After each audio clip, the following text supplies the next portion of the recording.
Enfin, on a fini Matthieu chapitre 5. Amen. Et nous sommes arrivés au chapitre 6. Et chapitre 6 est sur comment vivre la vie chrétienne. Comment est-ce que nous devons mener notre vie.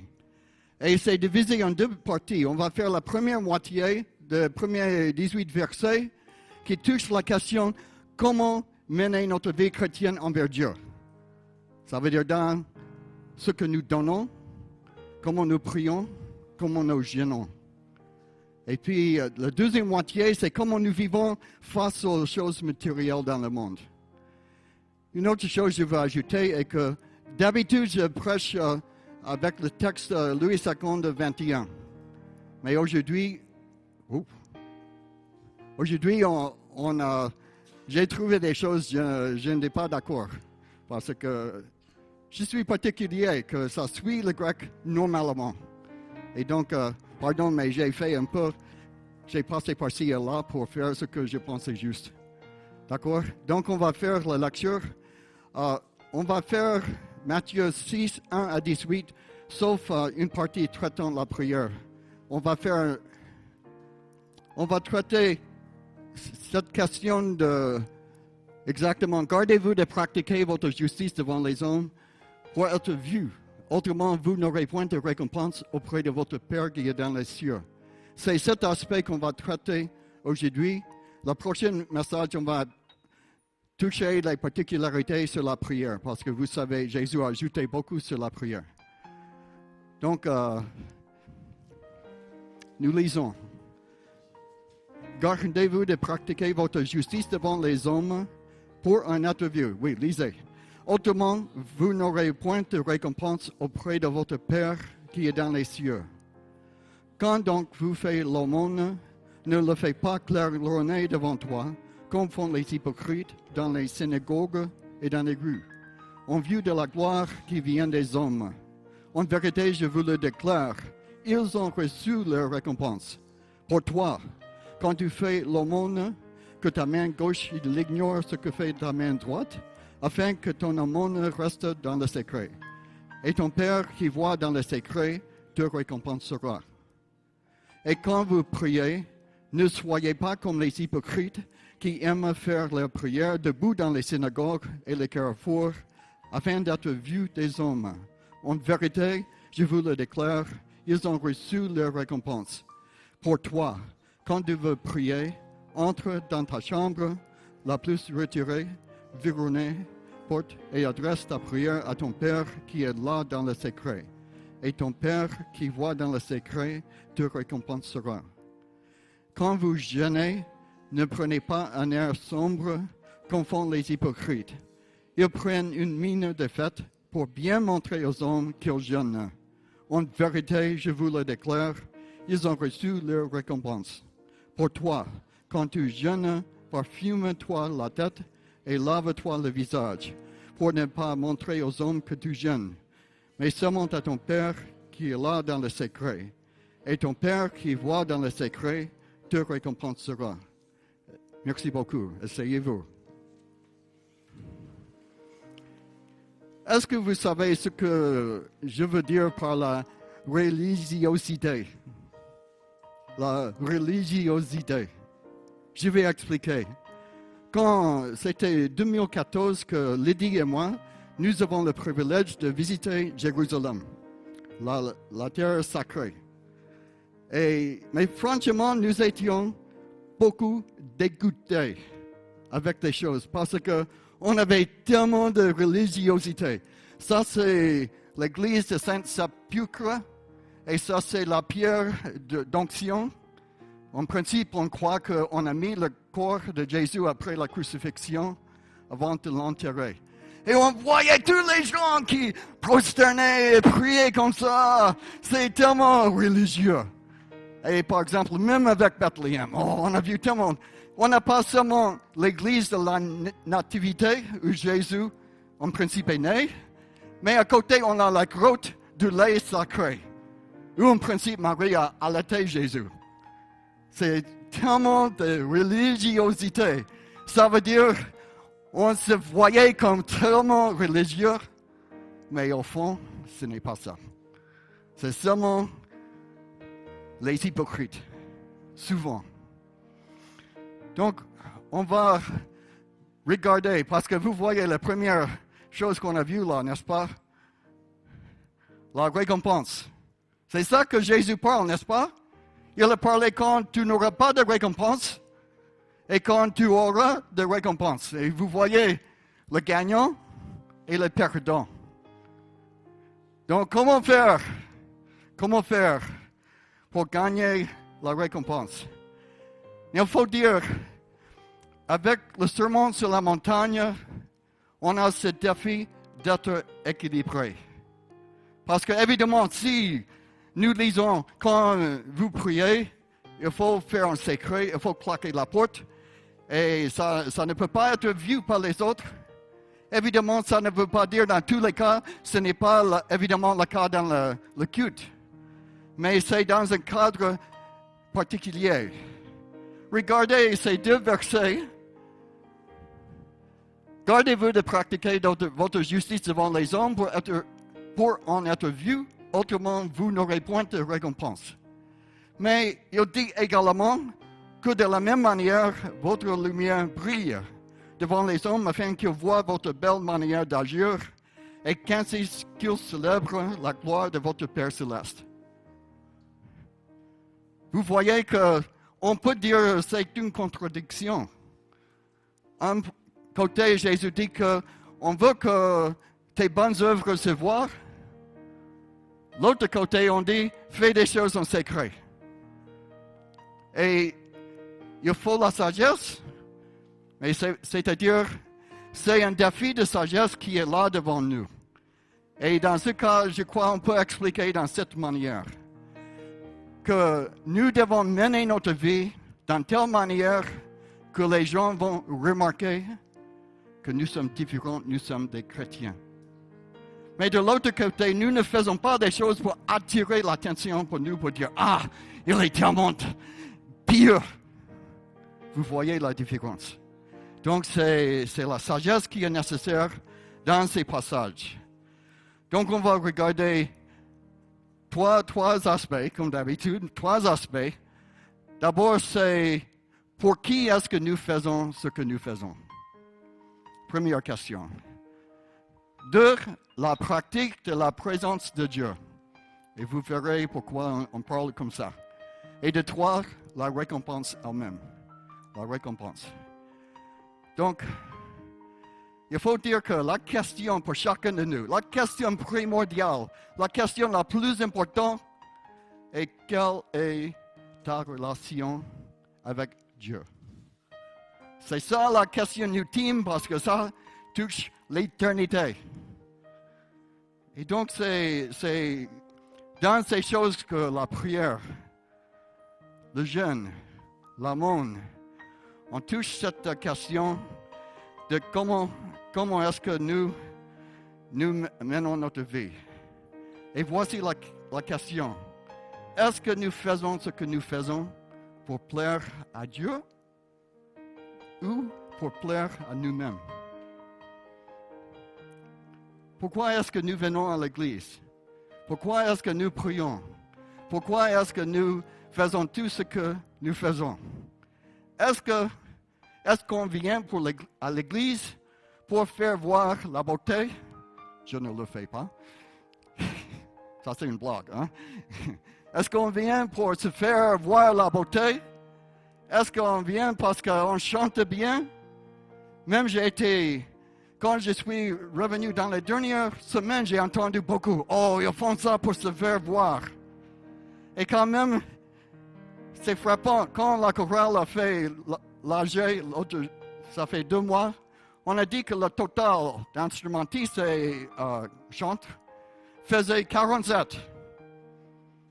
47. Alléluia! C'est bien d'avoir des gens, beaucoup de gens. Mais combien pour nettoyage? À un moment donné, 0. Kofi Frank, il a dû débrouiller pour amasser des gens, mais ça veut dire à un moment donné, on n'avait personne pour faire des choses où le samedi matin, où c'est seulement Lydie et moi qui sommes là. Maintenant, on a eu on a 7 personnes et c'est vraiment fantastique. Même, est-ce que vous avez remarqué une différence quand vous êtes venus? C'est intéressant. Alors, est-ce qu'on peut éteindre cette lumière pour que les gens voient un peu mieux? Et ça veut dire cette lumière-là. Oui, mais vous voyez qu'on avait toute une équipe, des gens qui sont venus travailler gratuitement, pas pour être vus, mais pour servir Dieu. Et c'était fabuleux. Même la clim, hein? Vous avez remarqué qu'il y a une nouvelle clim comme frère a donné à l'église cadeau. Alléluia! Ça chauffe parce qu'on est froid. Mais je veux remarquer comment Jésus lui-même, Jésus vivait pour la gloire de Dieu. Il ne faisait rien pour attirer l'attention sur sa propre personne. Quand vous lisez, quand Jésus a fait des miracles, presque tout le temps on verrait que les gens ont glorifié Dieu.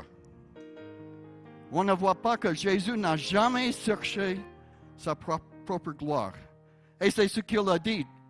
Regardez ce verset. Je ne cherche point ma gloire. Il est un qui la cherche et qui juge. Ça veut dire Dieu le Père. Où il dit que l'homme qui parle en son propre nom recherche la gloire pour lui-même. Mais celui qui travaille à la gloire que celui qui l'a envoyé, ça veut dire Jésus, dit la vérité et il n'y a rien en faute en lui. C'est celui qui travaille à la gloire de Dieu. Jésus-Christ. C'est sa raison d'être. Et quand nous voyons en Jean surtout le conflit entre les pharisiens et Jésus, regardez ce que Jésus leur a dit. Cependant, même parmi les chefs, plusieurs crurent en lui, mais à cause des pharisiens, ils n'en faisaient pas l'aveu, dans la crainte d'être exclus de la synagogue, car ils aimèrent la gloire des hommes plus que la gloire de Dieu. Je crois, ils voulaient avoir la gloire des autres et pas la gloire de Dieu qui parfois est cachée. Et c'est ce verset qui est le plus frappant pour moi. Comment pouvez-vous croire que vous qui tirez votre gloire les uns des autres et qui ne cherchez point, la gloire devient de Dieu seul. Donc, est-ce que tu es là pour chercher la gloire qui vient de Dieu seul? Quelle est la raison? Même je pose la question, le pasteur est redevable à qui? Ça veut dire, je ne prêche pas pour vous faire plaisir. C'est très important à moi. Et vous savez, j'ai beaucoup travaillé pour mon français pour que vous puissiez comprendre. Je suis vraiment c'est très important à moi que je prêche d'une telle manière que vous compreniez ce que je dis. Mais je ne prêche pas pour vous faire plaisir. Je prêche à ce que mon patron me dit de dire. C'est ça. C'est ça, hein? Oui, je travaille avec le CP et le CP, nous sommes l'équipe, mais je suis ultimement redevable à Dieu et je dois prêcher ce qu'il veut que je prêche. Donc, est-ce qu'on est là pour plaire à Dieu ou à plaire à soi-même? Parce que tout ce que vous voyez là, de pratiquer votre justice devant les hommes, et on dit que quand tu fais l'aumône, ne fais pas claironner devant les autres. Ah, regardez, j'ai donné 10 000 dirhams à l'église. Parce que si tu fais ça, c'est voici, tu as déjà reçu. Quand les gens vont dire, ah, tu as bien fait, il faut jouir de ça parce que ça, c'est tout ce que tu auras. Quant à Dieu, tu auras zéro. La même avec la prière, hein?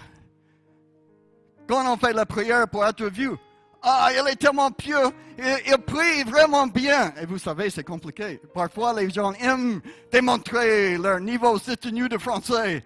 Oh Dieu, tu es majestueux, que ton nom soit glorieux. Mais est-ce qu'on prie pour Dieu ou est-ce qu'on prie pour être vu? C'est chaud, hein? Maintenant, on tombe dans la deuxième partie, la présence de Dieu. Remarquez que Jésus a dit dans ces versets, il dit que ton Père qui voit dans le secret. Ton Père qui voit dans le secret. Ton Père qui est là dans le secret. Ton Père qui voit dans le secret. Ça veut dire Dieu est omniprésent. C'est un gros mot, mais ce que ça veut dire est partout où tu vas, il est là. Il est là. Soit Gaza, soit Oujda, soit la Chine, soit le Japon, soit les États-Unis, soit le bar, soit quoi qu'il le soit. Alors, je veux faire un truc aussi. Il y a une particularité très frappante sur ce passage. Ça veut dire les 18 versets. J'ai remarqué, si vous vous rappelez, j'ai remarqué que comment la première fois dans le Nouveau Testament qu'on parle de Dieu comme notre Père est dans le sermon sur la montagne. Et vous voyez que dans seulement 3 fois, Jésus parle de Dieu le Père dans le chapitre 5 que nous avons vu. Chapitre 7, c'est seulement 2 fois. Combien de fois pour chapitre 6? 12. Et dans ce passage, 18 versets, 10 fois. Oups, 18, non, c'est 10 fois. 10 fois qu'on fait mention de Dieu comme ton Père. Et il ne dit pas seulement le Père, il dit ton Père. Ton Père. Ça veut dire une relation vraiment intime, une relation proche. Et c'est ça la question que on vient quand on parle de la présence de Dieu, ça veut dire la crainte de Dieu. Parce que qu'est-ce que le fond de la crainte de Dieu? Ça veut dire tu sais que Dieu voit tout ce que tu fais. Que tu peux me tromper, tu peux tromper le CP, tu peux tromper toutes les personnes ici. Mais tu ne peux jamais tromper Dieu. Et omniscient, ça veut dire il sait ce que tu penses. Il sait ce qui se passe dans l'ordinateur. Donc il faut dire que c'est ça la question, que Dieu te voit. Et ça veut dire, vous regardez bien ce qui est là. Hein? Et c'est que, qu'est-ce que tu fais à 1h du matin? Qu'est-ce que les sites que vous visitez? Qu'est-ce que les films sur l'Internet que vous regardez? Qu'est-ce que les clips de YouTube que vous regardez? Et vous êtes avec quelle fille à quel moment? Oh! Mais vous savez, si je peux parler honnêtement, parce que si je peux parler avec vous vraiment de moi-même, en faisant les préparatifs pour ce message, j'ai été fortement interpellé. Parce que si je peux parler honnêtement de moi-même, c'est des choses que je connais ici. Je connais que Dieu est omniprésent, mais je ne sais pas pourquoi, mais quelquefois, ça ne résonne pas trop là. Et c'est ça la question, est-ce qu'on est vraiment conscient du fait que Dieu est toujours là? Une autre chose frappante, n'est-ce pas? Dans tous les 3 cas, Jésus parlait encore d'hypocrites. Ne sois pas comme les hypocrites, n'est-ce pas? Toutes les 3 fois, il dit les mêmes choses. Ne sont pas la trompette qu'en font les hypocrites, quand tu pries dans les rues comme les hypocrites. Et pourquoi il parle de ce mot hypocrite? Il faut dire que c'est ça. Vous savez, avec les femmes prostituées, avec les collecteurs d'impôts, Jésus était miséricordieux, Jésus était gracieux, parce qu'ils savaient dans leur cœur, ils voulaient s'approcher de Dieu. Pourtant, avec les pharisiens, il était dur. Pourquoi? Parce que dans leur cœur, dans leur fort intérieur, ils n'étaient pas sérieux avec Dieu. Toutes les choses externes, ils étaient 20 sur 20. Mais quand les choses internes, ils étaient hypocrisie. Ça veut dire, vous voyez qu'on présente bien, mais derrière, c'est d'autres choses. C'est d'autres choses. Et c'est ça que vous, en parlant aux pharisiens, vous cherchez à paraître juste devant les hommes, mais Dieu connaît votre cœur. Dieu connaît votre cœur. Donc c'est cette question que même dans les psaumes, vous connaissez cette psaume très bien, le 139. Où irai-je loin de ton esprit? Et où fuirai-je loin de ta face? Si je monte aux cieux, tu y es. Si je me couche au séjour des morts, t'y voilà. Si je prends les ailes de l'aurore et que j'aille habiter à l'extrémité de la mer, là aussi ta main me conduira et ta droite me saisira. Ça veut dire que c'est quelque chose que nous comprenons facilement. Mais de faire le voyage de là jusqu'à là, ça c'est d'autres choses. Mais vraiment, si nous étions vraiment, chaque personne ici dans cette salle, si nous étions constamment 24 heures, 7 heures sur 24 heures, conscients du fait que Dieu est là et nous sommes dans la présence de Dieu, nous vivrons notre vie autrement. Nous vivrons notre vie autrement. Ton Père qui est dans le lieu secret, ton Père qui le voit dans les secrets, te rendra.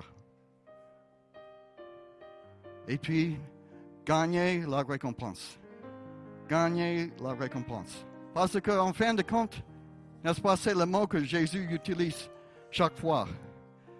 Et c'est ça, n'est-ce pas, que nous voulons. Nous, on ne fait rien pour rien. N'est-ce pas? Et en Afrique, surtout, j'ai trouvé que la religion est une chose assez pratique. On ne fait jamais la religion simplement pour des raisons artistiques, si je peux dire comme ça. Mais on fait la religion pour gagner quelque chose. Et Jésus était clair ici. Regardez comment l'apôtre Paul a parlé de gagner le prix. Ne savez-vous pas que ceux qui courent dans le stade courent tous, mais qu'un seul remporte le prix? Courez de manière à le remporter. Tous ceux qui combattent s'imposent toute espèce d'abstinence, et ils font pour obtenir une couronne corruptible, mais nous faisons-le pour une couronne incorruptible. N'est-ce pas? Bon, si tu peux demander à Ismaël, parce qu'il est joueur de foot, demande-lui comment se fait pour devenir vraiment un joueur de foot accompli. Il faut que tu sois violent, il faut que tu sois dur, et tu dois vraiment t'entraîner, mais c'est pour gagner quelque chose. Et voici ce que nous voyons là. Moi, donc, je cours, non pas comme à l'aventure, je frappe, non pas comme battant l'air. Ça veut dire qu'il fait pour des raisons particulières. Mais je traite durement mon corps, je le tiens assujetti de peur d'être moi-même déséprouvé après avoir prêché aux autres. Vous voyez qu'il a couru. Voici un autre passage de l'apôtre, à la fin de sa vie, dans 2 Corinthiens. Et c'est ma prière. C'est ma prière de finir bon. C'est ma prière de pouvoir parler comme ça à la fin de ma vie. Nous ne savons pas quand la fin viendra, mais nous savons qu'il viendra. Mais regardez, quel courage, quelle joie. J'ai combattu le bon combat. J'ai achevé la course. J'ai gardé la foi. Désormais, la couronne de la justice m'est réservée. Le Seigneur, le juste juge, me le donnera dans ce jour-là, et non seulement à moi, mais encore à tous ceux qui auront aimé son avènement. Il y a des récompenses qui sont là. Il y a des récompenses qui sont là. Mais ici, on a des prix à gagner. Il y a aussi le risque de perdre. Et quand même, il faut que nous regardions ce qui est là. Vous connaissez, n'est-ce pas, le grand chapitre sur l'amour. Il dit, quand je distribuerai tous mes biens pour la nourriture des pauvres, quand je livrerai même mon corps pour être brûlé, si je n'ai pas l'amour, cela ne me sert à rien. Rien. Et c'est une autre chose sur le défi d'être chrétien équilibré. Parce que dans le passage que nous avons devant nous, c'est le fait de faire des actes pieux pour être vu au lieu de faire pour Dieu. C'est ça l'essentiel, n'est-ce pas? Mais ici, c'est sur l'amour. C'est les trois choses qui sont importantes. C'est le fait qu'on fait pour Dieu, à Dieu, uniquement. Et oui, parfois, nous prions dans l'assemblée des choses comme ça, c'est bon. Mais dans notre cœur, nous faisons comme nous sommes dans le lieu secret devant Dieu. Regardez combien de fois, quand nous lisons les évangiles, que nous voyons que Jésus est allé dans un lieu isolé pour prier. Toujours Jésus, qui, on peut dire, n'avait pas besoin de prier, mais il voulait avoir toujours l'intimité avec son Père. Il était toujours dans la prière, mais il allait quelque part. Ça veut dire qu'il ne voulait pas prier devant les autres pour se voir pieux, mais il menait cette vie de prière. Donc, nous voyons ici l'importance de l'amour. Et c'est ce qu'il dit dans tous les cas. Je vous dis en vérité, ils ont reçu leur récompense. En parlant de quand on donne l'aumône, en sonnant de la trompette pour être vu devant les hommes, et toute la gloire qu'ils vont recevoir des autres, c'est ça la récompense. Et quant à Dieu, zéro. Même chose avec la prière. Il y a des gens qui arrivent à bien prier, mais ils prient pour être glorifiés. Ils prient pour être vus purs. Mais est-ce qu'on prie vraiment pour Dieu? Je sais qu'il y en a beaucoup qui font pour Dieu. Mais c'est une question que nous devons nous interpeller. Et le même avec le jeune. Avec le jeune. Ils ont reçu leur récompense. Ça veut dire c'est zéro. Voici dans le prochain chapitre, un passage, l'un des passages les plus durs. Il faut dire. Hein? Ceux qui me disent, Seigneur, Seigneur, n'entreront pas tous dans le royaume des cieux, mais seulement celui qui fait la volonté de mon Père qui est dans les cieux. Plusieurs me diront en ce jour-là, Seigneur, n'avons-nous pas prophétisé par ton nom? N'avons-nous pas chassé les démons? Oh là là! Et n'avons-nous pas fait beaucoup de miracles par ton nom? Alors je leur dirai ouvertement, je ne vous ai jamais connu. Voilà ce mot, connu. Connu. Est-ce que tu le connais? Est-ce que tu le connais? Est-ce que ce que tu fais est pour lui? Ou est-ce que c'est pour, en fin de compte, toi-même? C'est ça la question. Et vraiment, vous voyez l'importance. Donc, on voit vraiment c'est sérieux. C'est sérieux que ce que Jésus a mis devant nous. Et des choses subtiles, parce que même, je ne peux pas dire, il fait seulement pour être vu. Ce monsieur, il est tellement pur. C'est difficile, parce que c'est Dieu qui connaît le cœur. Mais toi-même, tu le connais.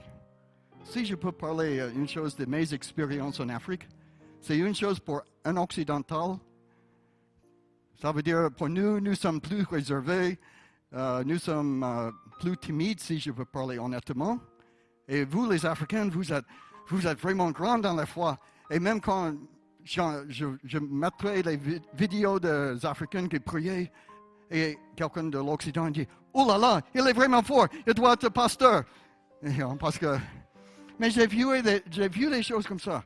Je me rappelle, j'ai vu une femme, elle a rayonné, elle a glorifié Dieu, elle a loué, c'était tellement... J'ai été émerveillé de voir sa façon.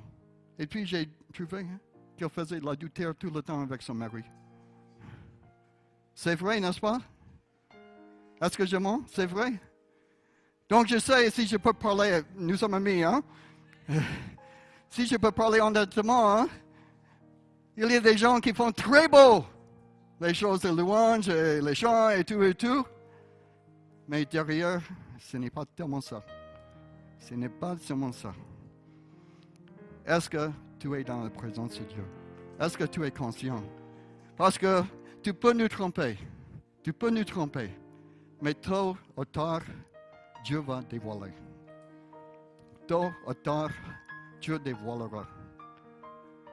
Bon, tournez la page, regardez la récompense. Et, franchement, j'ai trouvé cet aspect un peu curieux. Parce que quand j'ai regardé les commentaires que j'utilise, ils n'ont pas donné trop d'informations. Et quand même, je crois, quand même, c'est important. N'est-ce pas? Si on dit que Dieu va te donner la récompense, qu'est-ce que la récompense? Oui, évidemment, il y a, à mon avis, un aspect global. En disant tout cela, tous ces versets que tu dois voir que Dieu te récompensera, il y a, à mon avis, la chose peut-être sur cette terre la plus merveilleuse est d'être dans l'intimité avec Dieu, d'être vraiment dans une relation intime avec Dieu. Une chose que j'ai été avec l'un de nos fidèles, on faisait un repas avec lui et on a posé la question, qu'est-ce que tu cherches dans ta vie chrétienne? Et il a dit, je veux mieux entendre la voix de Dieu. Je veux mieux entendre la voix de Dieu. Ça m'a tellement plu. Ça m'a tellement plu. Donc, la chose la plus magnifique est vraiment d'être dans l'intimité avec Dieu. Now, évidemment, si, surtout dans le contexte de la prière, n'est-ce pas? À mon avis, c'est la prière exaucée. Et ça ne veut pas dire que toutes tes prières seront exaucées comme ça. Parce que parfois, Dieu, dans son amour pour toi et son amour pour les autres, va agir. Ça veut dire Dieu va entendre ta prière. Dieu va agir selon ta prière. Mais peut-être dans sa sagesse, dans sa souveraineté, Dieu va répondre d'une autre façon. Parce que vous savez que Dieu est sage. Et ce qui est intéressant, Dieu connaît notre cœur. Et donc peut-être tu pries quelque chose et tu penses, j'ai besoin de ça. Mais Dieu s'est dit, mais ça n'est pas assez grand. Je veux que tu aies ça. Donc Dieu va répondre. Et oui, évidemment, Dieu répond dans l'aspect des finances. Dieu répond dans l'affaire de santé. Dieu répond dans l'affaire de relations, protection, délivrance. Oui, tout cela se passe. Je ne peux pas dire exactement, mais ça se passe. C'est intéressant maintenant. À ce moment, tu vois, plusieurs ont besoin de visas, plusieurs font des préparatifs pour aller dans un autre pays et de voir comment Dieu agit par-ci et par-là pour vraiment répondre. C'est vraiment étonnant, d'une bonne façon. Mais quand même, je veux toucher l'autre aspect. Parce qu'on a l'aspect que Dieu répond des choses sur la terre comme ça. Mais franchement, dans le grand contexte de ce passage, je crois que Jésus veut s'adresser dans l'aspect d'éternité. Regardez ce verset. Je vais sauter à 20. Amassez-vous des trésors dans le ciel, où la teigne ou la rouille ne détruisent point et où les voleurs ne percent ni de robe. Donc il y a les comptes, pas seulement les comptes bancaires ici au carrefour là-bas, mais les comptes au ciel. Et ici, Jésus dit que ce n'est pas seulement de mettre l'argent dans le compte de ton banque marocain, mais on a le compte céleste. On a le compte céleste. Regardez ce passage. Vous savez que Philippiens, quand moi je vois l'épître aux Philippiens, c'est une lettre de reconnaissance pour un don donné par une église qui soutient l'apôtre Paul. Et ici, c'est la fin de la lettre, chapitre 4, où il donne le remerciement particulier pour le don. Vous le savez vous-même, Philippiens, au commencement de la prédication de l'Évangile, lorsque j'ai parti de la Macédoine, aucune église n'entre en compte avec moi pour qu'elle donnait et recevait. C'est la langue, ça veut dire c'est les mots en grec, les mots de comptabilité. Si tu faisais la comptabilité en grec, c'est ces mots qui sont là. Et c'est ce verset 17 que je veux que vous remarquiez. Ce n'est pas que je recherche les dons, mais je recherche le fruit qui abonde pour votre compte. Pour votre compte. Quel compte? C'est le compte là-bas. C'est le compte là-bas. Oui, Dieu exauce, Dieu nous aide ici-bas. Mais il faut être conscient que notre champ est beaucoup plus grand. Beaucoup plus grand.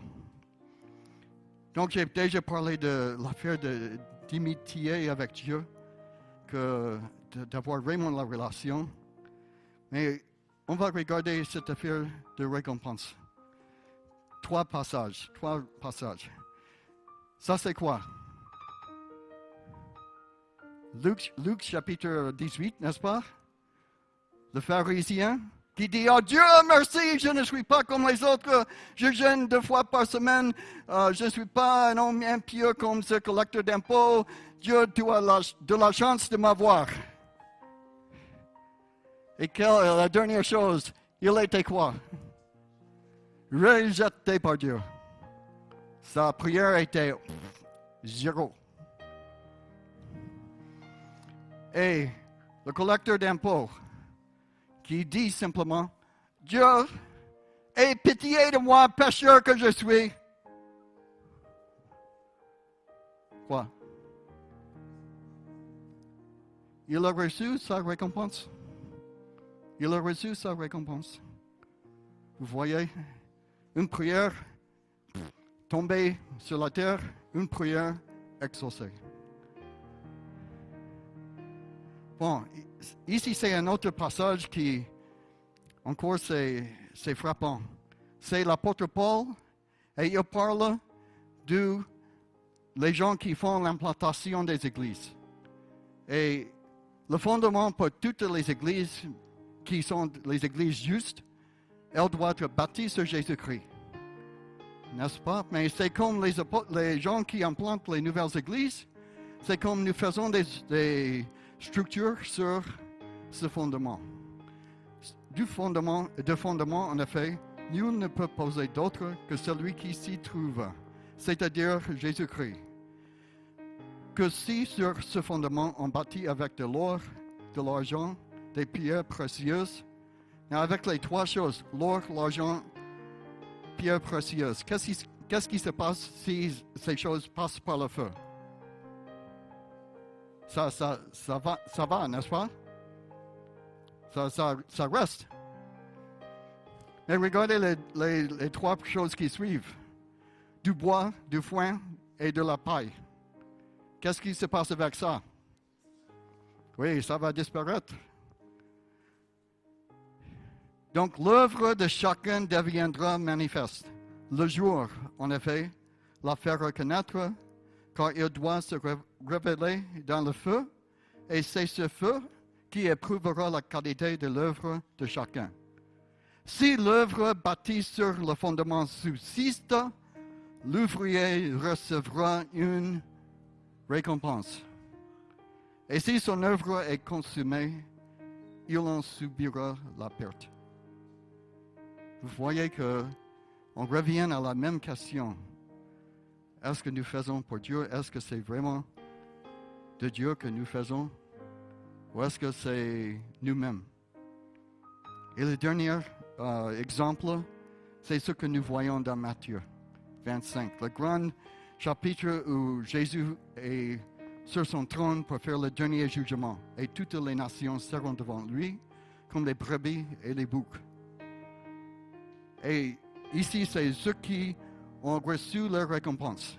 Alors le roi dira à ceux de droite, venez les bénis de mon Père. Alléluia. Recevez en héritage le royaume qui vous a été préparé depuis la fondation du monde. Car j'ai eu faim, et vous m'avez donné à manger. J'ai eu soif, et vous m'avez donné à boire. J'étais un étranger, et vous m'avez accueilli. Nu, et vous m'avez vêtu. Malade, et vous m'avez visité. Prisonnier, et vous êtes venu me voir. Et puis, vous savez que quand est-ce que nous avons fait ça? Quand est-ce qu'on a fait tous ces détails? Mais regardez cette réponse de Jésus. Et le roi leur fera cette réponse. En vérité, je vous le dis, dans la mesure où vous l'avez fait à l'un de ces plus petits de mes frères, dans le lieu secret, ça veut dire vous avez fait, pas pour être vu, vous avez fait dans le secret, c'est à moi que vous l'avez fait. Vous voyez qu'il y a une récompense. Donc on a parlé de ces trois choses, pas dans les détails. Papa Jean a déjà prêché sur le jeûne, donc je ne vais pas tomber dans le jeûne en détail. Mais quand même, vous voyez que la question est qu'est-ce qui est dans ton cœur quand tu fais ces actions? Est-ce que c'est vraiment pour Dieu? Est-ce que pour Jésus? Ou est-ce que pour recevoir des gloires des autres? C'est ça les grandes questions. Est-ce que tu es vraiment conscient du fait que tu es toujours en présence de Dieu? Il est là, il voit tout. Et je ne sais pas pourquoi nous oublions dans le cœur, mais c'est ça. Est-ce que nous avons la crainte de Dieu? Et ça veut dire, est-ce qu'on est gagnant ou est-ce qu'on va perdre? La couronne de la justice m'est réservée. Que ce soit les paroles les lèvres de chacun de nous. Qu'on a fait bien jusqu'à la fin. Gagnant ou perdant. Plaire à Dieu de soi-même. Vous savez que l'apôtre Paul avait un problème semblable à l'église de Corinthe, mais ce n'était pas sur l'aumône, la prière, le jeûne, c'était sur la Sainte Seine. C'était la même question, la même base, n'est-ce pas? Il a dit que j'apprends tout d'abord que lorsque vous vous réunissez en assemblée, il se produit parmi vous des divisions et je le crois en partie. Il faut bien qu'il y ait aussi des scissions parmi vous pour permettre aux hommes éprouvés de se manifester parmi vous. Lors donc que vous vous réunissez en commun, ce n'est plus le repas du Seigneur que vous prenez. Qu'est-ce qu'il dit? C'est la même chose, n'est-ce pas? Pas de différence de ce que nous venons d'entendre. Et aujourd'hui, nous avons la Sainte Seine devant nous. Nous avons la Sainte Seine devant nous. Donc, c'est dans ce contexte. Dès qu'on est à table, en effet, chacun prend d'abord son propre repas et l'un a faim, tandis que l'autre est ivre. Vous n'avez pas de maison pour manger et boire, ou bien méprisez-vous l'Église de Dieu et voulez-vous faire honte à ceux qui n'ont rien? Que vous dire? Vous louez? Sur ce point, je ne loue point. vous voyez que on est en train de se moquer de Dieu. Et nous ne faisons pas comme ça, mais quand même, si votre vie n'est pas en règle, et vous dites que vous voulez faire partie de la Sainte Seine, est-ce que c'est normal? C'est ce que vraiment l'apôtre Paul, je dois lire ce passage plus souvent pendant la scène. Ainsi donc, quiconque mange le pain ou boit la coupe du Seigneur indignement, vous voyez, aura à répondre du corps et du sang du Seigneur. Vous voyez que si vous prenez part du repas quand votre vie n'est pas en règle, et oui, vous pouvez prier maintenant, demander pardon à Dieu, mais c'est grave. Il y a une histoire sur Jean Calvin. Jean Calvin était un grand-père de l'Église qui vraiment a fait le fondement pour l'Église protestante. Et il y avait un truc de politique où on a voulu le forcer à laisser n'importe qui prendre la Sainte Seine. Et enfin, il a dit, non, non, non, je ne violerai jamais la table du Seigneur. Ça a choqué les gens et ça a transformé. Donc vous voyez, que chacun donc s'éprouve soi-même. Et qu'ainsi, il mange de ce pain et boive de cette coupe. Je ne peux pas voir ce qui est dans ton cœur, mais Dieu le sait. La présence de Dieu. Dieu est là. Que chacun donc s'éprouve soi-même et qu'ainsi il mange de ce pain et boive de cette coupe. Car celui qui mange et boit sa propre condamnation. Nous ne pouvons pas jouer avec la sainteté de Dieu. Si on ne discerne le corps, voilà pourquoi il y a parmi de vous beaucoup de malades et d'infirmes et que bon nombre sont morts. Si nous nous examinions nous-mêmes, nous ne serions pas jugés. Si nous nous examinions nous-mêmes, nous ne serions pas jugés. Donc on est à la table pour la scène. La table pour la scène. Donc je demande à tout le monde, pas seulement ceux qui vont prendre part à la scène, mais à tout le monde, je vous demande de vous examiner devant Dieu maintenant. Nous prions. Dieu notre Père, merci pour le fait que tu nous as donné Jésus. Jésus a accepté de mourir à la croix. Il a versé son sang pour que nous soyons libérés de nos péchés, pour que nous soyons libérés du diable et que nous soyons tes enfants. Merci pour le privilège de t'appeler Père. Merci Seigneur pour chaque personne ici dans la salle. Et nous prions Seigneur.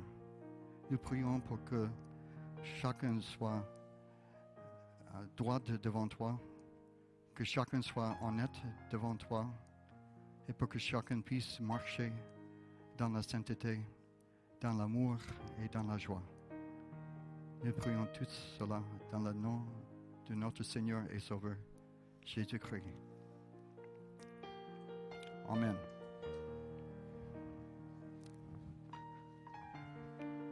Quelqu'un peut m'aider, un garçon gaillon? Quelqu'un peut m'aider à bouger la table un peu?